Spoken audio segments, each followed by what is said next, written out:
एक बार की बात है। एक जगह एक बहुत बड़ा और अमीर राजा रहता था।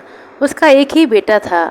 जब उसका बेटा बड़ा हो गया तो उसने सोचा कि वह उसे एक सौदागर की हैसियत से दूर देशों में भेजे, ताकि उसे दूसरे लोगों के बारे में, दूसरी जगहों के बारे में, दुनिया के बारे में कुछ जानकारी हासिल हो सके, ताकि जब उसका राजगद्दी पर बैठने का समय आए तो वह राजा बनने पर अच्छी तरह से राज कर सके। उसने उसे बहुत सारा पैसा दिया, बहुत सारा सामान दिया और उससे कहा कि वह जहाँ चाहे जाए, पर अपनी आंखें खुली रखे और जितना चाहे उतना पैसा कमा कर लाए। सब तैयारी हो जाने पर राजकुमार जाने के लिए तैयार हुआ। वजीर का बेटा उसका बहुत अच्छा दोस्त था। वह उसके साथ जा रहा था और बहुत सारे नौकर और घोड़े भी जा रहे थे। घूमते घामते वे सब समुद्र के किनारे एक जगह पर आ पहुँचे, जहाँ एक जहाज़ अपना लंगर उठाने ही वाला था।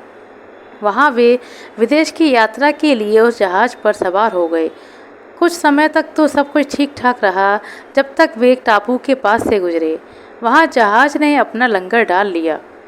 वह कुछ घंटों के लिए रुकने वाला था, सो राजकुमार अकेला ही बाहर टापू घूमने के लिए निकला, क्योंकि उसके दोस्त वजीर के बेटे ने बीमार होने का बहाना करके बाहर जाने से मना कर दिया था।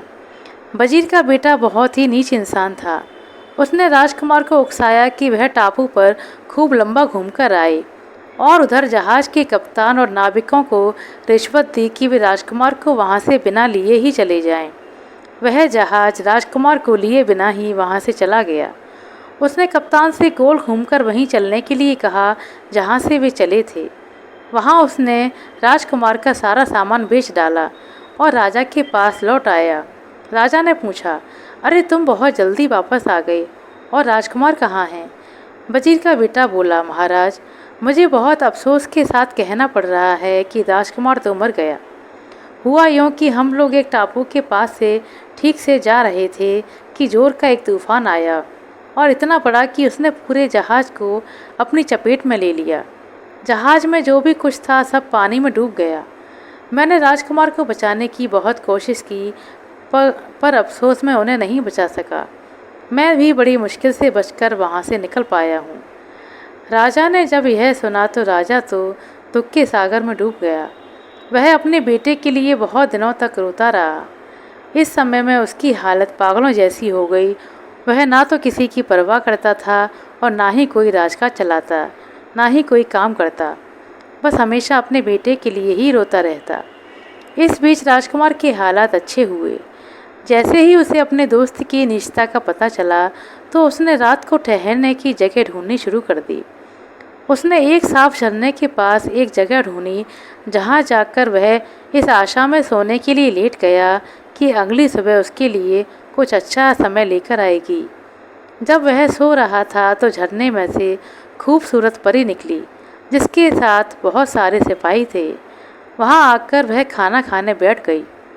जब वह खुद खाना खा चुकी तो राजकुमार के पास पहुँची और उसे कुछ खाना भी दिया।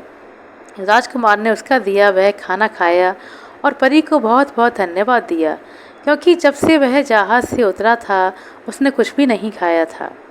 खाना खाकर उसने उस परी से पूछा, ओ सुंदरी, तुम कौन हो और कहाँ से आई हो? परी ने कहा, मैं दूसरी दुनिया से आई परी हूँ, तो शायद मैं आपकी कुछ सहायता कर सकूं। राजकुमार बोला, सुंदरी, मैं एक राजकुमार हूँ। मैं अपने पिता की इच्छा से अनुभव और ज्ञान पाने के लिए इधर उधर घूम रहा हूँ, ताकि मैं उनके बाद में अच्छी तरह से राज कर सकूँ। मैं बहुत सारा सामान लेकर जहाज़ में जा रहा था कि जहाज़ यहाँ कुछ घंटों के लिए रुका, तो मैं इस टापू को देखने के लिए नीचे उतर आया। पर जब मैं जहाज़ के कप्तान के बताए समय पर जहाज़ पर चढ़ने के लिए पहुँचा तो जहाज़ वहाँ से जा चुका था। मुझे इसमें कोई शक नहीं कि इस काम में मेरे दोस्त वजीर के बेटे का हाथ था, जो मेरे साथ यात्रा करने निकला था।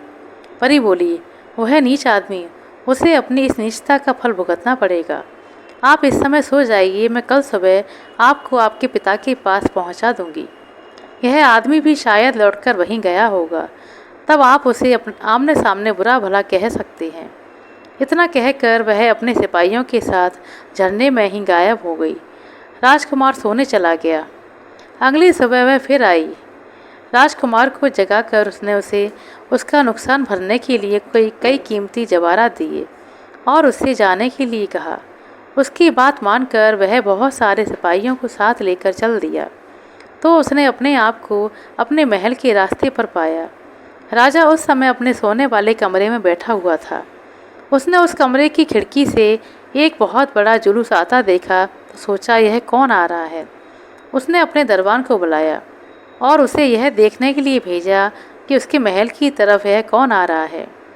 उसने दरबान को कुछ मोती दिए और उससे कहा, जाओ, भागकर जाओ और देखो यह कौन आ रहा है।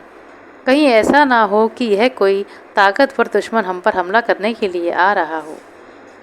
जब वह वहां पहुंचा तो राजकुमार ने उससे कहा, जाओ और वापस जाकर अपने राजा से कहो कि मैं उनका एक दोस्त हूँ और उनके बेटे के बारे में खबर देने आया हूँ। उसके बारे में मुझे कुछ अजीब खबरें मिली हैं। दरबार ने राजा को जाकर सब बताया। यह सुनकर राजा ने उसका अपने महल में बड़ी शानो शौकत से स्वागत किया। उसने राजकुमार को आंखों में आंसू भरकर अपने राजकुमार के जहाज के डूब जाने की कहानी सुनाई। फिर उसने वजीर के बेटे को बुलाया ताकि वह उसके कहे को ठीक साबित कर सके। यह सब सुनकर राजकुमार अपने आप को रोक ना सका और बोला, पिताजी, आप अपने आंसू पोंछ लें। आपका बेटा वापस आ गया है। मैं ही हूँ आपका बेटा। हमारे जहाज को किसी तूफान ने नहीं डुबोया था, किसी लहर ने मुझे नहीं मारा, बल्कि मैं एक अकेले टापू पर, जहाँ कोई नहीं रहता था, भूखा मरने के लिए इस व्यक्ति ने छोड़ दिया था।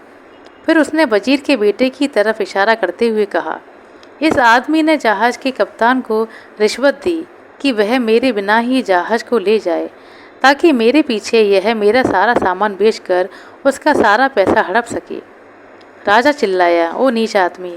फिर अपने आदमियों को उसे फांसी का हुक्म सुनाते हुए कहा कि ऐसे लोगों को हमारे बीच रहने का कोई अधिकार नहीं है।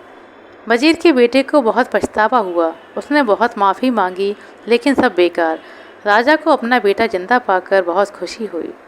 कुछ समय के बाद में जब राजा बूढ़ा हुआ तो अपने बेटे को राजगद्दी सौंप दी और स्वयं शांतिपूर्वक रहने लगा। उसके बाद उसके बेटे ने सफलतापूर्वक राज्य किया। आशा करते हैं दोस्तों आपको हमारा सुनाई गई छोटी सी कहानी अच्छी लगी होगी। कहानी पसंद आई हो तो कृपया लाइक कर दें, शेयर कर दें। चैनल पर नए हैं तो सब्सक्राइब कर लें। अपना कीमती समय देने के लिए बहुत बहुत धन्यवाद। मिलते हैं अगले वीडियो में। तब तक के लिए नमस्कार।